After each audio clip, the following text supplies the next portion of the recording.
আমি আজকে চলে এসেছি এই চাচাটার পুরনো কাবাড়ির দোকানে। এই দোকানটা থেকে আমি আজকে কিছু সেকেন্ড হ্যান্ড জিনিস কিনবো। দোকানের ভিতরে তো আমি চলে এসেছি, তো বেশি দেরি না করে খোঁজাখুঁজি শুরু করে দিলাম। তো আমি একটা চামচ পেয়ে নিয়েছি, সেটাতে আমার রাতে স্যুপ খাওয়া হয়ে যাবে। প্রায় আধা ঘন্টা খোঁজাখুঁজি করার পরে একটি চামচ আর একটি খুন্তি পেয়েছি।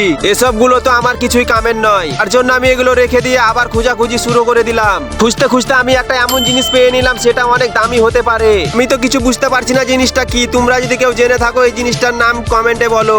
এগুলো আমি এখন এখানে রেখে দিলাম। তো এই সাইডটা এখনো খুঁজতে বাকি আছে, তার জন্য আমি এই সাইডটাতে খুঁজে নিব। এখানে তো অনেক কিছুই পড়ে আছে। তো আমি একটা স্প্রিং পেয়ে নিয়েছি।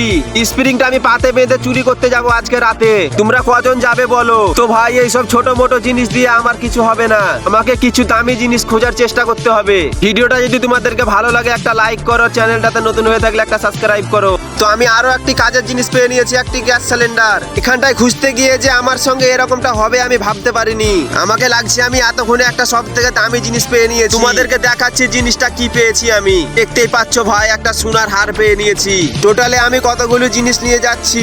এক্সপার্ট দেখার জন্য চ্যানেলটাকে সাবস্ক্রাইব করো।